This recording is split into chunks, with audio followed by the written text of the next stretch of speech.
Carlo Acutis' mother broke her silence. What happened 3 weeks after the canonization mass?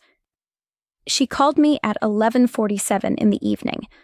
I remember the exact time because I had just set my phone face down on the nightstand in my hotel room in Rome, 3 weeks after the canonization mass, telling myself I needed to sleep. The number was Italian. I almost let it go to voicemail. When I picked up, the voice on the other end was soft, controlled. The kind of controlled that only comes when someone has spent years learning how to hold themselves together in public. She said, "I need to tell you something that I haven't told anyone, and I need you to decide what to do with it." I sat up in the dark. My notebook was already open on the pillow beside me. And what Antonia Salzano told me in the next 40 minutes, the mother of Carlo Acutis, the first millennial saint, rewrote everything I thought I understood about the 3 years I had spent documenting the impossible. Because there was something she had kept sealed since October 2006, something Carlo had handed her the morning of October 12th, the day he died. A folded piece of paper tucked inside a small blue notebook, and he had said very clearly, "Don't open this until after the miracle. You'll know which one." She had carried that notebook for 19 years, through the beatification in 2020, through the canonization on September 7th, 2025. She had never opened it. 3 weeks after the canonization, she opened it. My name is Dr. Livia Marchetti. I am a medical anthropologist and Vatican-credentialed case investigator, and I have spent 22 years documenting what the Church calls inexplicable phenomena connected to causes for sainthood. I have filed 37 formal investigative reports. I have testified before 3 diocesan tribunals. I have reviewed post-mortem findings, pathology slides, radiological sequences, and sworn depositions from surgeons who had no reason to lie. In all of that work, 37 cases, 2 decades, I had never encountered a file quite like the one opened on Carlo Acutis. And in 22 years, I had never received a phone call like that one. There are 3 things I need to tell you before I go any further, because all 3 are unresolved and all 3 will matter before this is over. The first, when Carlo's body was exhumed in February 2019 in preparation for the beatification, the pathologist who performed the examination wrote a 7-page addendum to the standard report that was never made public. I obtained a copy of that addendum in May 2022. What it describes is not what was reported in the press.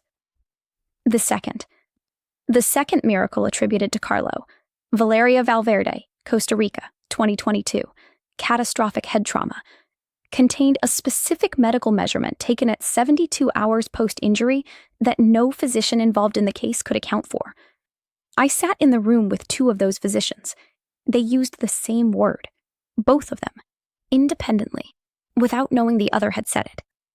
The third, what Antonia Salzano read aloud to me from that folded piece of paper at 11:47 on a September night in Rome, Carlo wrote it at age 14 months before he died, contained a date, a name, and a place, and all 3 matched something that had already happened. For 3 weeks after the canonization, I stayed silent. I needed to verify. I needed to be certain I was not constructing a narrative out of grief and coincidence, the way people do when they want something to be true. Tonight, I tell it all. The first time I ever heard the name Carlo Acutis was in March 2007, 5 months after he died. I was in Assisi, doing field work on the cult of relics for a research grant from the University of Bologna. I had been a medical anthropologist for 6 years at that point. My doctoral training was in clinical epistemology, the study of how physicians decide what counts as evidence and what doesn't. I was not a believer in any liturgical sense. I was Catholic the way a lot of Italians are Catholic. Culturally, habitually, not particularly. I went to Mass at Christmas and on the feast of my village's patron saint, and I thought of that as sufficient. My field office in Assisi was a rented room above a leather goods shop on the Via Frate Elia, roughly 90 meters from the lower basilica. I ate breakfast every morning at a bar called Tre Fontaine, and the man who ran it, a retired school teacher named Sergio, who had operated the bar for 31 years, was the one who first said the name to me. He slid my espresso across the counter and said, almost as an aside, "Have you heard about the boy in Monza? The one who made the website about the miracles?" I said I hadn't. Sergio shrugged in the way Umbrian men shrug when they mention something they consider both unremarkable and important. 15 years old, he said. They say he offered his suffering to the Pope. I didn't write it in my field notes that day. I wrote it the next day because I'd thought about it overnight. And I noted, because this is the kind of thing a clinical epistemologist notes, that the story had already attached to it the grammar of hagiography, the young, the innocent, the redemptive suffering, before the body was even cold in the ground. That interested me, not because I believed it, because I wanted to understand how quickly the framework forms around a death, and what that formation reveals about a community's theological grammar. That was the first version of my interest in Carlo Acutis, clean, analytical, professionally distanced. I want you to understand that person clearly, because she is the one who received the small blue notebook.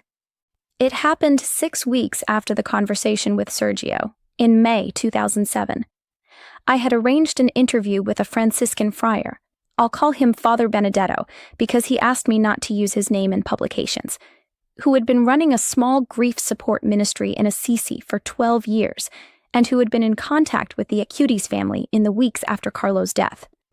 Father Benedetto was 71 years old. He had been a priest for 44 years. He was precise, dry, and almost constitutionally skeptical of what he called popular enthusiasm around death. We met in the small garden attached to the sacristy of a church I won't name specifically because it would identify him. He gave me 40 minutes. He answered my research questions about relic formation and community grief with the kind of structured, organized intelligence that comes from decades of pastoral experience. And then, at the end of the 40 minutes, as we were both standing to leave, he reached into the inner pocket of his cassock and placed a small blue notebook on the table between us. "Carlo's mother sent this through a mutual contact," he said. "She wanted it to go to someone who would verify things carefully, someone who would not simply celebrate and not simply dismiss." The notebook was roughly 10 centimeters by 15, soft cover, the blue of a clear autumn sky, with a small gold clasp on the side that was not locked. Inside the cover, in ink that was noticeably neat for a teenage boy, Carlo had written his name, his date of birth, the 3rd of May, 1991, and a single line that I have thought about nearly every day since. He wrote, "The Eucharist is my highway to heaven. Everything else is a treace." Father Benedetto watched me read it. Then he said, "There is a folded paper tucked inside the back cover. Carlo asked his mother not to open it until she knew which miracle he meant. She says she does not know yet. She sent the notebook so that someone would hold it safely."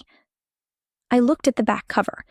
The folded paper was there, visible as a slight thickening under the inside back flap, sealed with a small piece of white tape. Father Benedetto said, "She trusts that God will indicate the moment. Until then, she asks that no one open it." I said I understood. I put the notebook in my bag. I drove back to Bologna 6 days later with it sitting in my briefcase alongside my field recorder, my case files, and a padded envelope containing 2 pathology reports I had requested from the University of Padua. I locked it in the drawer of my desk at the university, and I did not open it. That was May 2007. The drawer stayed locked for 18 years. But something about that notebook, the sealed paper inside it, the weight of the instruction not to open it yet, sat in the back of my professional mind like a splinter, just enough to keep me close to the case, just enough to make me say yes 3 years later when a colleague at the Dicastery for the Causes of Saints asked if I would take on the formal documentation of the miracles associated with Carlo Acutis. And that was how I walked into the deepest professional labyrinth of my career. The first miracle was documented in 2013. A Brazilian boy named Matthias from Campo Grande in the state of Mato Grosso do Sul. He was 7 years old. The diagnosis was a rare form of pancreatic annular, which had resisted 2 surgical interventions and was generating complications that his treating physician at the Hospital Regional de Mato Grosso do Sul described in his deposition as incompatible with continued survival beyond a window of approximately 3 to 5 weeks. His mother had begun praying to Carlo Acutis, who was not yet beatified, who was at that point simply a servant of God, after discovering the Eucharistic Miracles website Carlo had built before his death. The website documented over 160 cases of Eucharistic miracles from across 25 centuries. Matthias's mother found it on a borrowed laptop in a hospital waiting room. I flew to Campo Grande in February 2014, 6 months into the formal documentation process. The first thing I did when I arrived at the hospital was request the pre-intervention imaging sequence, the CT scans from the 14 days preceding the resolution of Matthias's condition. There were 4 scans. The resolution had been reported as occurring within a period of roughly 40 hours, without surgical intervention, without any change in medication protocol, and without any explanation in the medical notes beyond the phrase spontaneous regression. A phrase, I should tell you, that functions in clinical medicine roughly the way "I don't know" functions in ordinary conversation. It is not an explanation. It is a filing system. I sat in a conference room on the 4th floor of the hospital with Matthias's primary gastroenterologist, Dr. Fabio Almeida, who had been practicing pediatric surgery for 23 years. Dr. Almeida placed the 4 scans on the light board in order. Scan 1. The annular was fully obstructing, surrounded by inflammatory tissue measuring 31 millimeters in transverse diameter. Scan 2, taken 48 hours later, 27.4 millimeters. That is a 4.6 millimeter reduction in 48 hours, without intervention. I wrote that number down 3 times. Dr. Almeida said the reduction was notable, but not outside the range of anti-inflammatory response, given the medication protocol. Scan 3, taken 72 hours after scan 2, 9.1 millimeters. The inflammation had not reduced, it had collapsed. Dr. Almeida put his pen against the image and said, "This is where I asked for a second opinion." The second opinion came from a radiologist in Sao Paulo, Dr. Clara Novaes, who reviewed the scan remotely. Her written response was 3 sentences long. I have a copy of it. The third sentence reads, "The dimensional reduction from 27.4 millimeters to 9.1 millimeter over 72 hours in the absence of revised pharmacological protocol or surgical drainage is not consistent with any pattern I have encountered in 15 years of practice." Scan 4, taken 36 hours after scan 3. The tissue was present, but the obstruction was functionally resolved. Matthias was eating solid food within 62 hours of scan 4. He was discharged 21 days later. I spent 4 days in Campo Grande. I interviewed Dr. Almeida for a total of 7 hours across 3 sessions. I obtained the full pharmaceutical log. Nothing had changed in the medication protocol at the time of the regression. The last adjustment had been made 9 days earlier. I requested the nursing notes, which are sometimes more revealing than the medical notes, because nurses write what they see rather than what they can classify. At 14 minutes past midnight on the night of the regression, the specific night between scan 2 and scan 3, a night shift nurse named Esperanza Lima had written the following in the margins of her handwritten patient log, in addition to the standard vitals notation. Mother praying in room. Child sleeping. Temperature in room 36.2 degrees Celsius. Room thermostat reads 22 degrees Celsius. 36.2 degrees Celsius was the temperature of the room, not the patient, the room.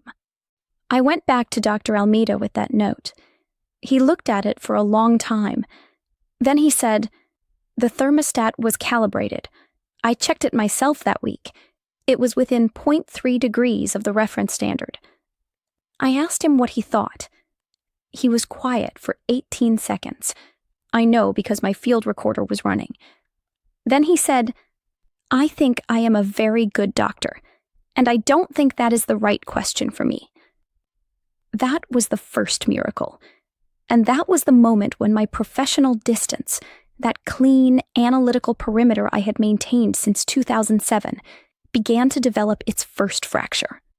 But the fracture I had not anticipated, the one that would take me another 8 years to understand, was not the temperature reading or the scan sequence or the medication log. It was something Dr. Almeida mentioned, almost in passing, in the final hour of our last interview. He said that Matthias, on the morning after the regression, had told his mother that he dreamed of a boy his own age who showed him something on a computer screen. A list of places, Matthias said. And in the dream, the boy told him, "Every one of these happened. You will happen too." I wrote it down.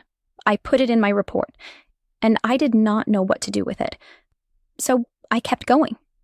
If what you've just heard has touched something in you, something that isn't quite curiosity and isn't quite faith, but sits right in between, I want to give you something before I continue. I prepared a novena to Carlo Acutis, completely free. 9 days of prayer inspired by his own devotion to the Eucharist, to accompany whatever you're carrying right now. It's in the description, the first link, right below this video. Download it, pray it over 9 days, pray it for someone you love. But before I tell you what the second miracle actually contained, the measurement that silenced 2 physicians in the same room, I have to go back to what I found in the pathology addendum first. The body was exhumed in February 2019. The process was standard for causes of sainthood. The remains must be examined prior to beatification to establish the state of conservation. I was not present for the exhumation. My role in the formal process did not include post-mortem examination. My jurisdiction was documentation of the miracles attributed to his intercession. But in May 2022, a colleague who works in forensic pathology consultation for the Holy See sent me a copy of the addendum I mentioned at the beginning. I want to be precise about what the addendum contains and what it does not contain, because the public reporting on the state of Carlo's remains has been consistent but incomplete. The public record states that the body was found substantially integral, which is the technical canonical phrase. Carlo's body had been in the ground for 12 years and 4 months. He died on October 12, 2006, of fulminant M3 acute promyelocytic leukemia, which is one of the most metabolically aggressive forms of leukemia known to medicine. The treatment, ATRA protocol combined with arsenic trioxide, is chemically intensive. Under normal conditions, the combined effect of the disease process, the treatment chemistry, and 12 years of burial would produce a state of decomposition that the pathologist performing the examination described in the main report as the expected baseline. What the addendum describes is the deviation from that baseline. The pathologist, whose name is in the addendum, but whom I am not authorized to identify publicly, documented 4 specific measurements that deviated from the expected decomposition model. I will give you 2 of them, because the other 2 are still under review in a process I am not at liberty to describe in detail. The first measurement concerns tissue elasticity of the extensor digitorum on the right hand, measured using a standard durametric probe calibrated at the University of Rome La Sapienza laboratory 3 days before the exhumation. The expected value for tissue in the condition and age of burial was modeled at 0.08 to 0.12 on the Shore A scale. The measured value was 0.31. That is roughly 2.7 times the upper boundary of the expected model range. The pathologist noted in the addendum, I repeated the measurement with a second probe on the same tissue mass and obtained 0.29. The discrepancy between measurements is within instrument tolerance. The discrepancy between both measurements and the expected model is not. The second measurement concerns a specific layer of the dermis on the left forearm, an area of approximately 8 square centimeters, where the collagen architecture, examined under a portable fiber optic scope, showed a fibrillar organization pattern consistent with tissue that had undergone stress response within the previous 5 to 10 years, not 12. The pathologist's note in the addendum is careful. This finding does not indicate life process activity. It does indicate that the standard decomposition model for this tissue region does not apply. The cause of the deviation is not determinable from physical examination alone. I read that addendum 4 times on the afternoon my colleague sent it to me. Each time I read it, I did the same thing. I went back to the methodology section to make sure I understood the measurement conditions correctly. The probes were calibrated. The scope was a Storrs fiber optic unit, model 11272BN, the same model used in the University Forensic Pathology Lab where I ran my own research for 6 years. The expected model values were drawn from a peer-reviewed decomposition dataset published in the International Journal of Legal Medicine in 2015, covering 412 cases with matching burial conditions. The methodology was sound. The measurements were what they were. And what they were created a problem that was worse than any anomaly I had encountered in the first miracle documentation. Because with Matthias, the unexplained phenomenon was in a living body, in a living child, where we don't know is uncomfortable but tolerable. With the exhumation addendum, the unexplained phenomenon was in tissue that had been in the ground for more than a decade, in a body that had passed through one of the most chemically intensive treatment protocols in oncological medicine. And the deviation from expectation was not subtle. 2.7 times the upper boundary of the model range is not a measurement error. It is a finding. I filed the addendum in a secure folder. I labeled it with a date, May 14th, 2022, and a single word, open. By which I meant this requires investigation. By which I also meant I don't know what I'm looking at. That autumn, 3 months later, the notification came about the second miracle. Valeria Valverde, Costa Rica, September 2022. A 23-year-old woman who had suffered a catastrophic traumatic brain injury following a fall of approximately 4.2 meters. The admitting Glasgow Coma Scale score at the Cruz Roja Hospital in San Jose was 4 out of 15. For context, 8 is the threshold below which mechanical ventilation is typically initiated. 4 is the range in which survival without severe permanent neurological deficit is, in the language of the case file, not anticipated. By the time I arrived in San Jose in November 2022, Valeria had been discharged from the hospital and was living at home with her family. She was walking, she was speaking. Her most recent cognitive assessment, conducted by a neuropsychologist at the Universidad de Costa Rica, showed function in the 92nd percentile for her age group. I am not going to spend time on the emotional dimension of that. I am going to stay with the numbers, because the numbers are what undid me. I sat in a conference room at the Cruz Roja Hospital with Valeria's 2 primary attending physicians, Dr. Herman Vargas, a neurosurgeon with 27 years of practice, and Dr. Lucia Fonseca, a neurointensivist who had joined the case at hour 18.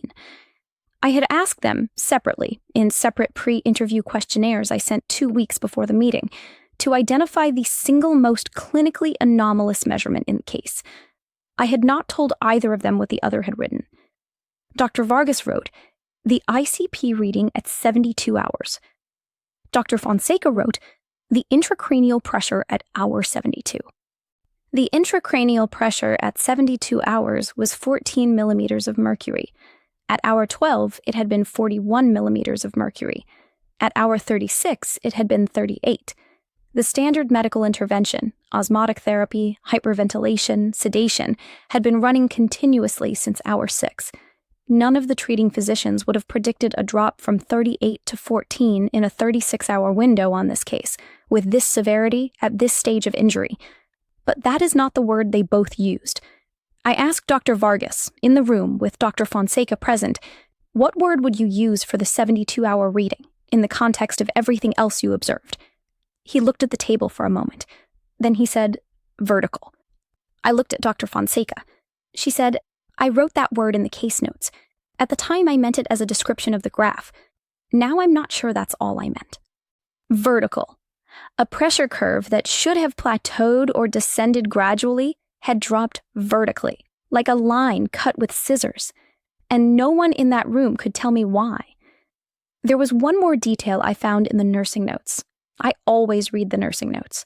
From the night between hour 48 and hour 72, a night shift nurse named Catalina Rojas had written in the margin of her handwritten log, beside the 2 a.m. vitals, "Family praying in waiting room. Patient's temperature stable at 36.4 degrees Celsius. Room feels warmer than thermostat indicates." 36.4. I looked at that note for a long time. And then I looked at Nurse Esperanza Lima's note from Campo Grande in 2014. 36.2. 2 nurses, 2 hospitals, 2 countries, 2 miracles, 8 years apart. And each of them wrote down a temperature, the room temperature, not the patient's, that was closer to the temperature of a living human body than to the thermostat reading in a climate-controlled hospital room. I am a medical anthropologist. My training tells me to look for patterns. My training also tells me that finding the same pattern twice is interesting, but not conclusive, and that 3 times begins to require a different kind of attention. I had 2. I was looking for the logic that connected them, and the logic I was beginning to understand ran through a 15-year-old boy from Milan who had spent the last year of his life photographing church archives across 14 countries to document the places where bread and wine had become something that laboratory science could not explain. Something I could not get out of my mind, something I had been carrying since 2007 without quite knowing how to name it, was the fact that Carlo had built that website. 163 documented Eucharistic miracles by the time he finished it. He had organized them by country, by century, by type of physical transformation. He had cross-referenced the scientific analyses where they existed. He had done it on his own time, with his own equipment, beginning at age 11. And he had done it, as far as anyone who knew him could tell, not because someone told him to, but because it seemed to him like the most important thing in the world that people should know. A child doing the work of a forensic documentarian. A child building the evidentiary file for something he had never been asked to prove. I thought about that constantly. I think about it still. By the summer of 2023, I had been in contact with Antonia Salzano for approximately 14 months. Our relationship had been formally established through the dicastery's documentation process, and for the first several months, it was professional correspondence, questions about timeline, requests to verify dates, requests for permission to cite certain details in the official file. But over time, as happens in this work when it goes on long enough, the correspondence became something more like a conversation. Antonia Salzano is a precise woman, careful with words. She does not dramatize, and she does not minimize. When I would ask her about Carlo's final months, she would give me specific dates, specific words he used, specific times of day. She told me once that she had made a practice of writing things down after he said them, beginning in September 2006, when the diagnosis made it clear there was not much time. She had 6 months of notes. She said they were the most important document of her life. In July 2023, she told me something I had not found in any of the published accounts, any of the diocesan depositions, or any of the secondary literature. On the morning of October 12th, 2006, the morning Carlo died, he had asked to receive the Eucharist one final time. This was at approximately 7 in the morning. His condition had deteriorated severely in the preceding 48 hours. His fever had reached 40.3 degrees Celsius the previous evening. His platelet count had dropped to a level where the treating hematologist had documented the likelihood of multi-organ failure within the next 24 to 72 hours. He was lucid in the morning. He received the Eucharist. And then, approximately 40 minutes later, before his condition declined again, he spoke to his mother. He said, "Mama, there will be 2 miracles. You'll see both of them. After the second one, you'll know." Antonia wrote it down that evening, in the waiting room of the San Gerardo Hospital in Monza, while she was waiting for the doctors to come and tell her what she already knew. I read that sentence in her letter, and I put the letter on the desk in front of me, and I sat without moving for some time. Because if that sentence was accurate, and Antonia Salzano does not put words in her son's mouth. In 14 months of correspondence, she had given me nothing that could not be independently cross-referenced. Then Carlo had known. At age 15, in the final hours of his life, he had known that there would be 2 events significant enough to be called miracles, and that his mother would witness both of them, and that after the second one, something would be clear. The first miracle, Mateus, Campo Grande, 2013. The second miracle, Valeria, San Jose, 2022. And Antonia had witnessed both. She had been in Brazil when the documentation of the first miracle was made public. She had been in Costa Rica at the invitation of Valeria's family when the second miracle was confirmed by the medical commission. After the second one, you'll know. Now I had to understand what she was supposed to know, and I still hadn't opened the notebook. If you downloaded the novena I mentioned earlier, you already know something of what I mean when I say that Carlo Acutis doesn't feel like history. He feels present. If you haven't downloaded it yet, it's still there, the first link in the description, below this video. Pray it for whoever you're carrying in your heart right now. And if these testimonies mean something to you, this is the channel where I keep gathering them. But what happened in the 3 weeks after the canonization, what Antonia finally told me, what she finally opened, changed even the way I ask questions. And it started with something Carlo said about himself at age 14 that no one had taken literally enough. Let me tell you about Carlo's own words on the Eucharistic Miracles website, because they matter more than I understood when I first read them. In the introduction to the website, which he wrote himself at age 11, which has been archived by the Acutis family and translated into multiple languages, Carlo wrote, "The Eucharist is the only road that can lead us to holiness. But most people don't look for the traces. They walk past them every day." The traces. He used that word. A child of 11, with no theological formation beyond the standard catechesis, reached for the vocabulary of forensic documentation. He didn't say signs or wonders. He said traces.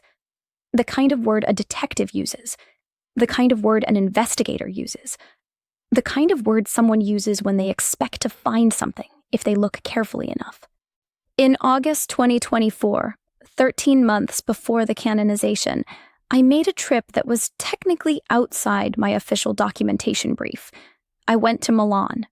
I went to the apartment where Carlo grew up, on the Via Ariosto. I had obtained permission from the family's representative to spend one afternoon in the space, which is maintained by a private foundation. I brought my field recorder and my notebook. I didn't bring any instruments. I was there as a researcher, and as someone who had been living inside this case for 17 years, and I needed to be in the physical space where it had started.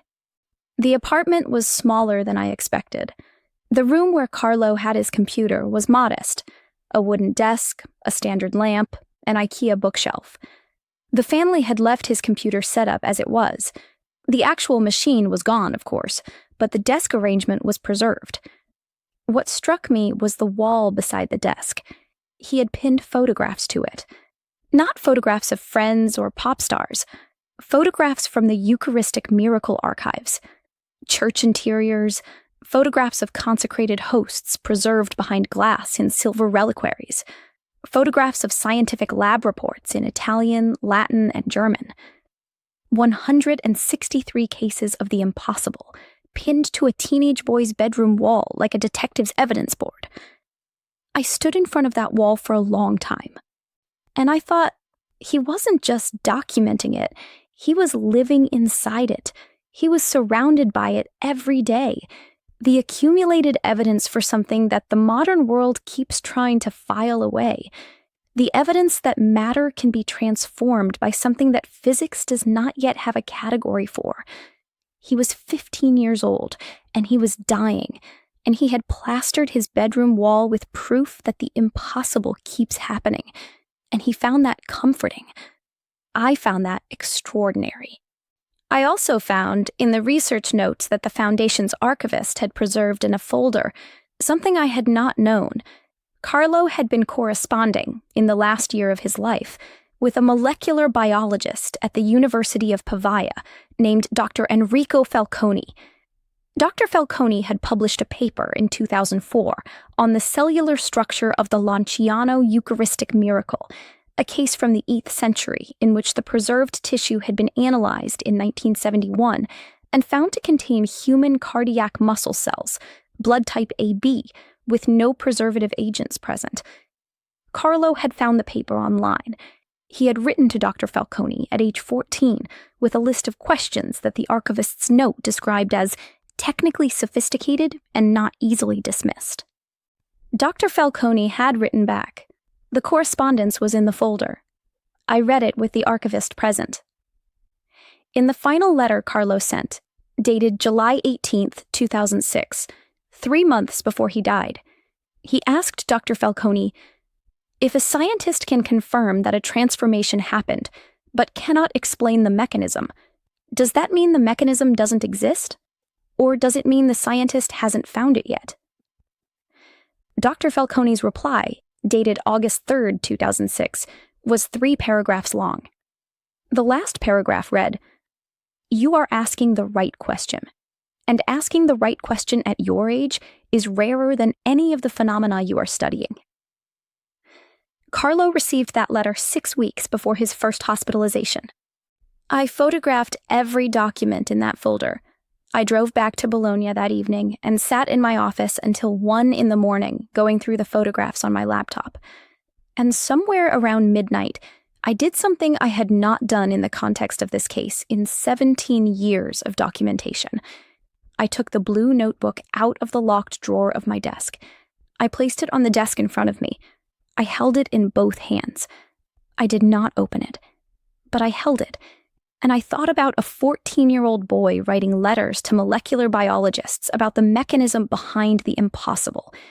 And I thought about the folded piece of paper sealed with white tape under the back cover, and I understood, with a clarity that had nothing to do with methodology, that the moment Antonia Salzano said was coming was getting close. I put the notebook back in the drawer. I locked it. I flew to Rome for the canonization on September 7th, 2025. Pope Leo XIV celebrated the canonization Mass in St. Peter's Square on the morning of September 7th, 2025. The temperature was 24 degrees Celsius at 9 in the morning, clear sky, the kind of Roman morning that feels like it was designed by someone who wanted things to feel important. The square was full. I had a credentialed position near the press pen, which gave me a clear view of the altar and of the section of the square reserved for Carlo's family. I could see Antonia Salzano from where I stood. She was wearing pale blue.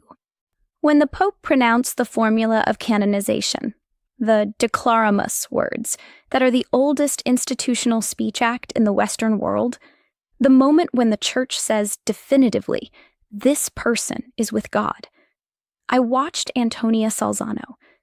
I had spent 18 years studying the case built around her son's death.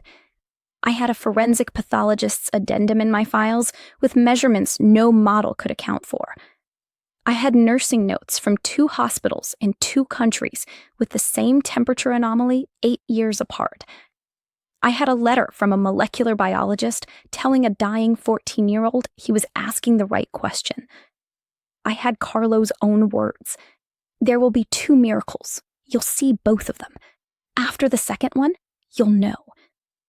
And I had the notebook in the drawer in Bologna. The Mass lasted 2 hours and 14 minutes. I took no notes. I stood with my credential hanging from my neck, and I watched. In the following days in Rome, there were press conferences, receptions, gatherings organized by the Diocese of Milan and by the Marians of the Immaculate Conception, who had been deeply involved in the cause. I attended 3 of these. At 2 of them, Antonia Salzano was present, and at both she was composed and measured, and said very little publicly that she had not said before. She spoke about Carlo's joy. She spoke about the Eucharist. She used the phrase he had used, the highway to heaven. She did not speak about what she was carrying. I did not speak to her directly at either event. I had made a decision, months before, not to approach her at the canonization events. The work I did was not journalism. It was testimony documentation. And testimony, when it comes in its own time. I flew home on September 16th. I went back to my office. I opened the drawer, and I looked at the notebook. And I left it there. 11 days later, at 11:47 in the evening, my phone rang. Antonia Salzano said, "I need to tell you something that I haven't told anyone." I sat up in the dark. I reached for the notebook on the nightstand, because I had taken it out of the drawer that morning, without quite knowing why, and brought it with me to Rome, and it was sitting there beside me in the hotel room I had extended, because I was still in Rome, still close, still waiting for something I couldn't name. She said, "After the Mass, after the canonization, I went home. I sat at the kitchen table, and I knew. The same way you know when a storm has broken. The air changes. I took the notebook out of the box where I had kept it since Father Benedetto sent it to me. I opened the back cover. I unfolded the paper. I had the notebook in my hands, the folded paper under the back flap, still sealed. She said, 'Livia, he wrote it at age 14, a year before he died.' Her voice held the particular quality of someone who has already processed the shock and is now in the territory of awe. She said, 'He wrote 3 things. He wrote a name, a date, and a place.' My hands were not steady, I can tell you that. She said, 'The name is Valeria. The date is September 2022. The place is,' he wrote the Spanish words, 'San Jose.' I looked down at the notebook I had been carrying for 18 years. I opened the back cover. I unfolded the paper. The white tape came away from the flap cleanly, as if it had always been meant to release. Carlo's handwriting, the same neat, deliberate ink from the cover inscription. 3 lines. Valeria, September 2022, San Jose. I sat with the phone pressed to my ear and those 3 lines in front of me, and I want to tell you that I had a composed, clinical response. I want to tell you I reached for my recorder, that I went through the verification protocols, that I held the epistemological distance I had spent 22 years building. I didn't. My hands were shaking. The room felt warm. I looked at the thermometer clipped to my travel bag. It read 18 degrees Celsius, which was what I would have expected for a September night with the window closed. The room did not feel like 18 degrees. I said, "Antonia." She said, "I know." 3 words. That's not an investigation. Let me be transparent about the epistemological situation, because it matters, and because I owe it to you. The paper was in Carlo's handwriting.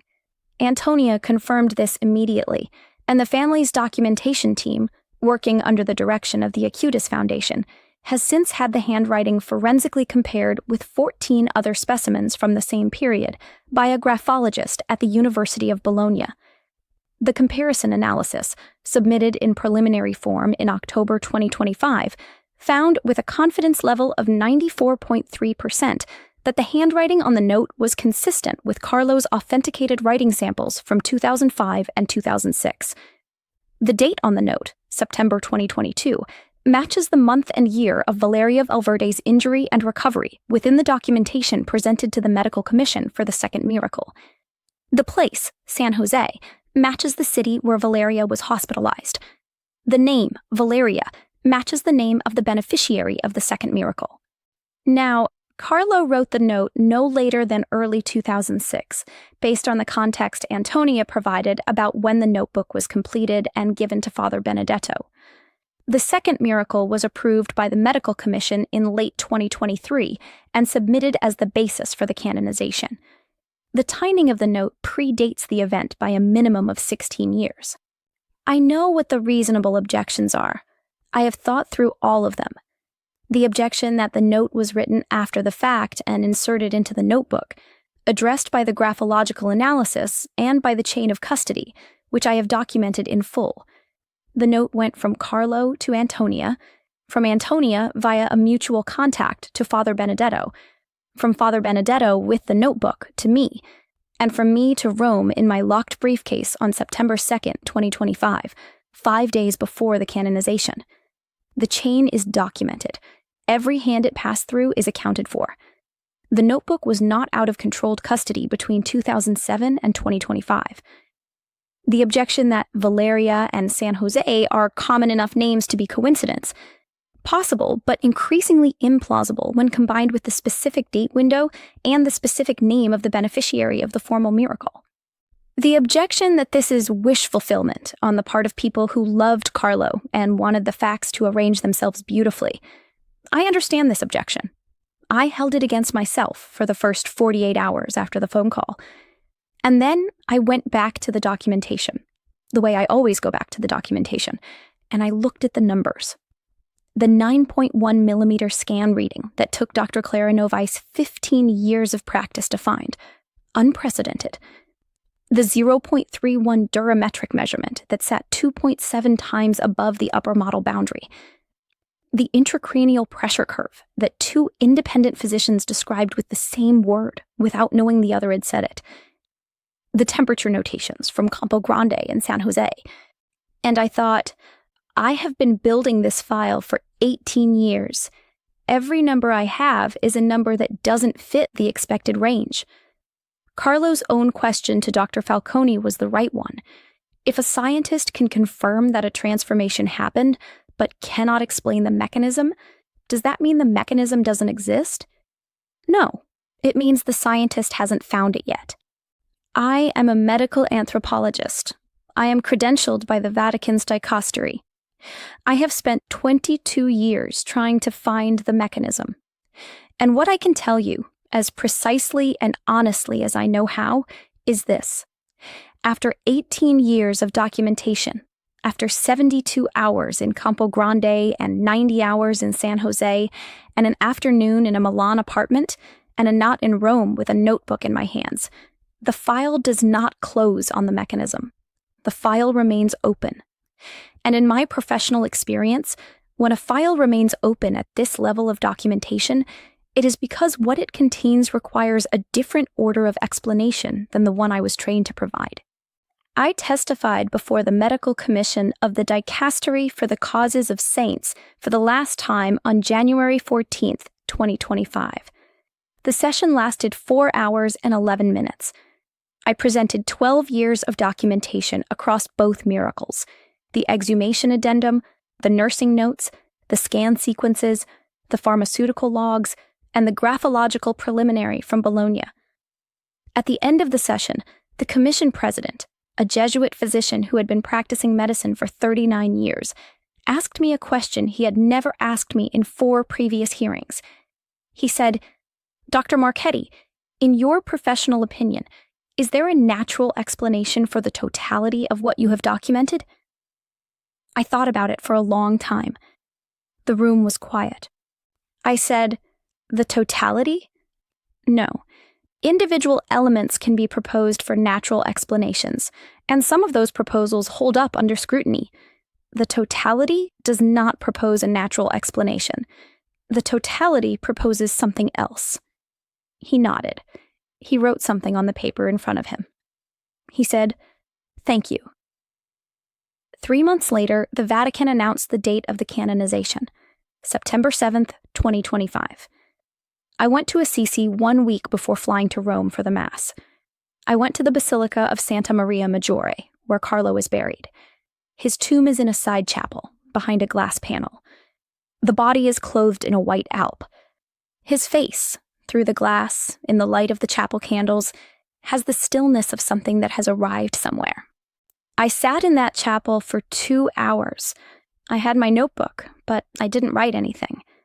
I said the rosary for the first time in 23 years. I am not sure when I started believing. I am not sure that's even the right word for what shifted. What I can tell you is that at some point during those 2 hours in Assisi, It became impossible for me to maintain the hypothesis that what I had spent 18 years documenting was, at bottom, coincidence dressed up in measurement. The measurements were too specific, too repeated, too interlocked. Carlo was too consistent. His question to Dr. Falconi was too precise. The note with 3 words, written at 14, sealed for 19 years, was too exact.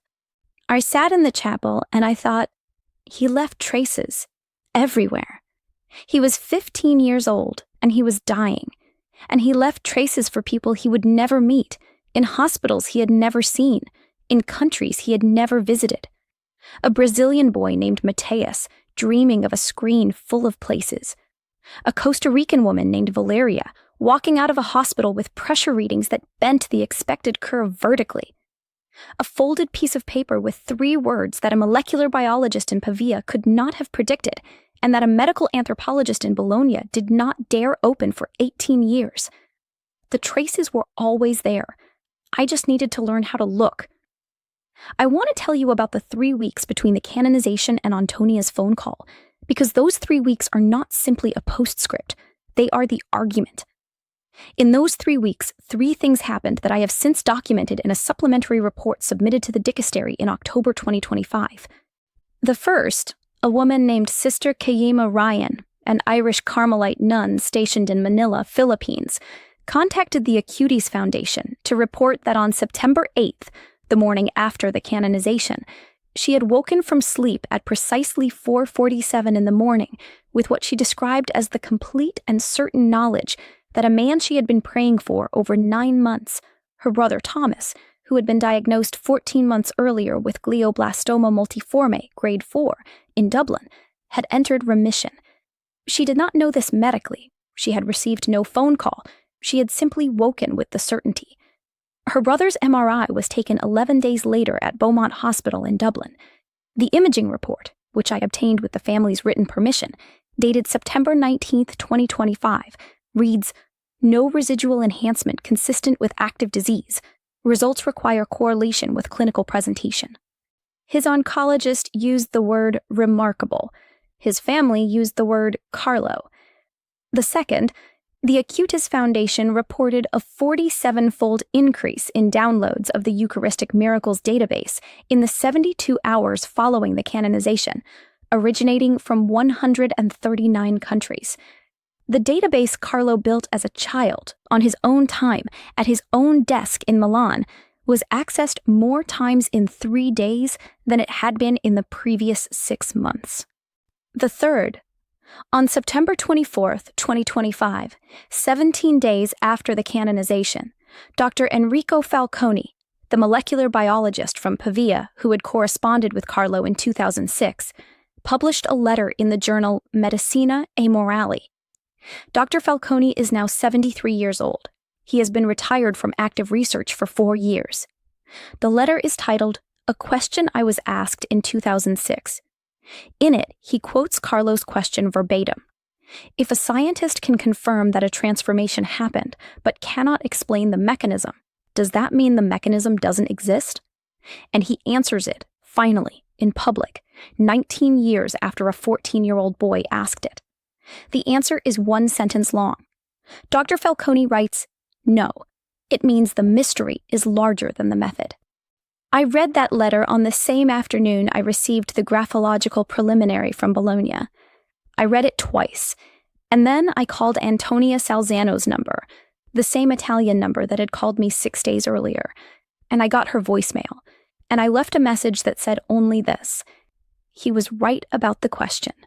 He was always right about the question. She called me back the next morning. She said, "I know." And then she said, "Livia, he told me something else that morning, that October morning. After he said there would be 2 miracles, he said something else." She paused. He said, "Don't be afraid of the traces. They're everywhere. People just walk past them." I wrote it down. I will always write it down. That is the testimony.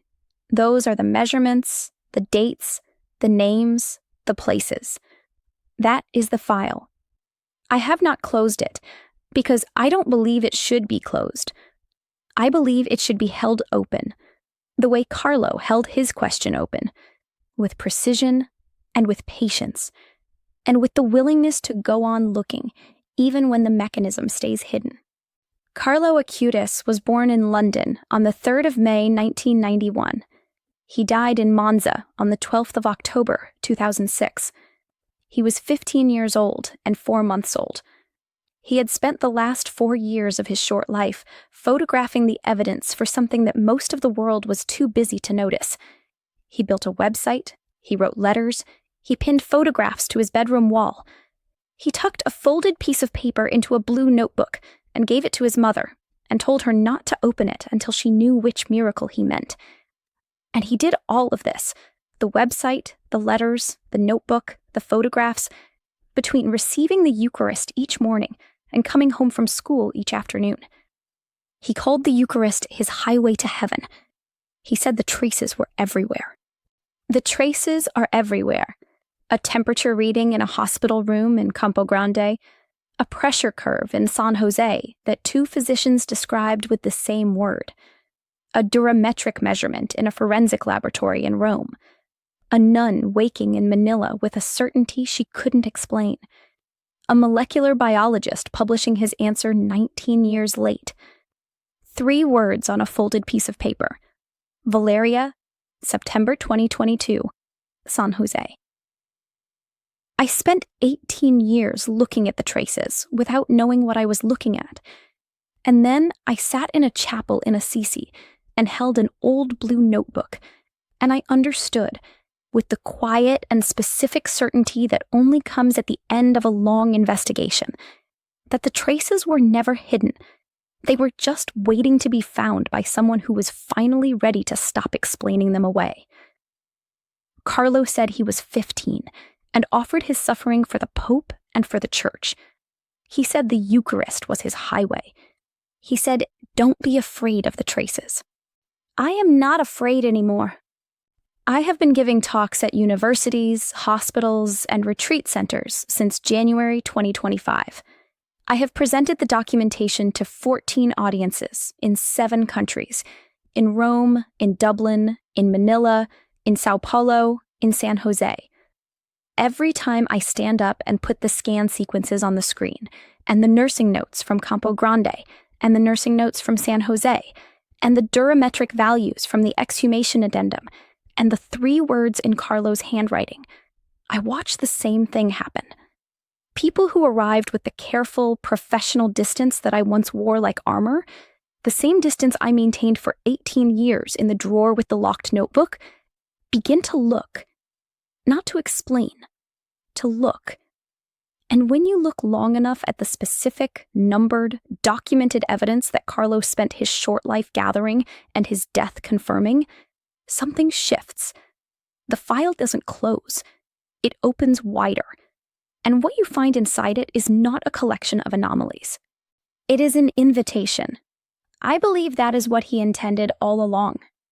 If this testimony has marked you as deeply as it has marked every day of my professional life since 2007, I ask you one thing: subscribe to this channel and share this video with someone who needs to hear it. On Traces of Heaven, we keep gathering the traces that Carlo left all over the world.